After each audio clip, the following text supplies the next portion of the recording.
Hello, I'm EnterElysium and welcome to our news today. Nintendo launch a YouTube beta of their affiliate program where they take people's income when they're YouTubers for covering their games. Some companies are very weird about having their games featured on YouTube, which is weird. Some of them are coming around to it. A lot of them are coming around to it, it's true. But in the past, and still occasionally, some companies are like, yeah, how dare you show off our game on YouTube? We don't want this free publicity. How dare you? We're going to claim your video. Sometimes it's takedowns, sometimes they're claiming the money that you might get off it, in which case their argument is like, oh, but it's our property.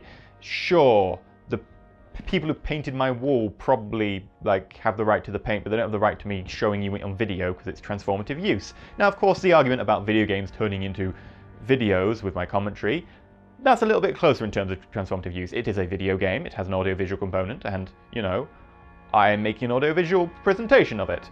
But the transformative use argument is still there, and also the practical argument of they're getting free publicity is also there. Problem is some companies don't understand this, and when we talk about, say, the old guard of Japanese companies who don't understand changing times, especially in the West and so on, where we see that YouTube is so much more important these days than most things, they don't really change, and Nintendo have been probably the worst offender of this. So recently, and I think it was something like yesterday, they launched the Nintendo beta of the Nintendo affiliate system on YouTube. In effect, if you sign up with them as an affiliate, and they take some of your income, actually they take your income and then they give you some, that you can cover their games. Now, here's the issue. One, you have no choice about this. They take all your money, or you sign up and they take most of your money. Well, some of it, it's not most actually. The percentages are, if you sign up as a channel, they will take 70%, they will take 30% and you'll get 70%. If you sign up per video, I believe, they take 40% and you get 60%. Now, let's have a talk about this for starters. That's a lot of money. A lot of money. For something that they really don't need, and everyone else on YouTube, every other company is starting to let slide. I don't know a single company off the top of my head, there probably are a few that claim outright other than Nintendo, but most companies sort of to a certain extent accept it, or at least have provisions for accepting it. Nintendo, this is some sort of idea that was last espoused properly about 2 to 3 years ago. Nintendo going, okay, we'll give you 70-30 or 60-40. That's a lot of money for effectively just saying, sure, you can do with our game what you can do with anyone else's game.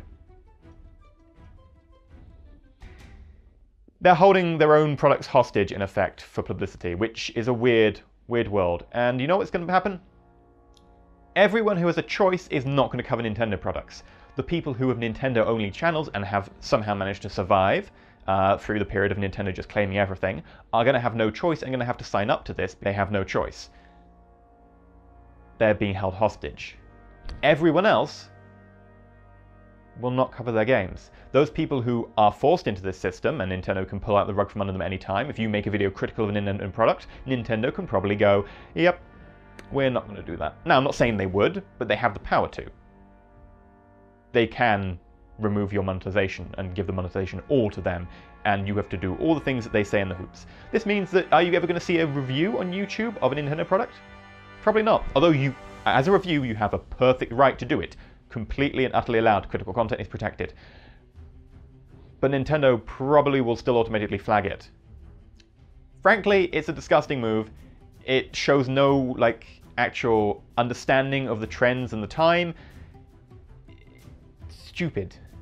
It's stupid. It is a stupid move from a company who traditionally don't really understand changing trends in media. Well, that's really hard to say.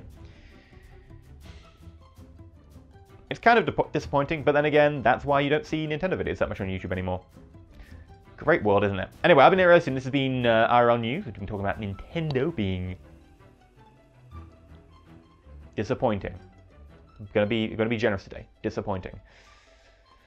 If you've liked, like. If you're not subscribed, please consider subscribing. Until next time, stay shiny.